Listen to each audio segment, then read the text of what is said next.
यानंतर एक मोठी बातमी आहे राजकीय वर्तुळातून लोकसभा निवडणूक एकत्रित लढवणार असं वर्षा गायकवाड यांनी सांगितलंय। मुंबईतील सर्व जागा जिंकण्याचं मवियाचं टार्गेट असल्याचं त्या म्हणाल्या। काँग्रेस नेत्या वर्षा गायकवाड यांनी तशी प्रतिक्रिया दिलेली आहे। तर मुंबईतील सर्व जागा जिंकण्याचं टार्गेट आहे मवियाचं आणि लोकसभा निवडणूक एकत्र लढवणार असं मुंबईच्या अध्यक्ष काँग्रेस अध्यक्ष वर्षा गायकवाड यांनी सांगितलेलं आहे। तर मुंबईतील सर्व जागा जिंकण्याचं मवियाचं टार्गेट असल्याचंही त्या म्हणाल्या। ठरवलंच आहे की महाविकास आघाडी आणि इंडिया अलायन्सच्या माध्यमातून जे आहे ते येणाऱ्या लोकसभा इलेक्शनला सामोरं जायचे।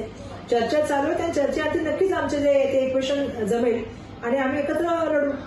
पहिली बैठक झालेली आहे मला वाटतं इंडिया अलायन्सची दिल्लीला, त्याच्यामध्ये एक प्राथमिक लेवलची चर्चा झालेली आहे।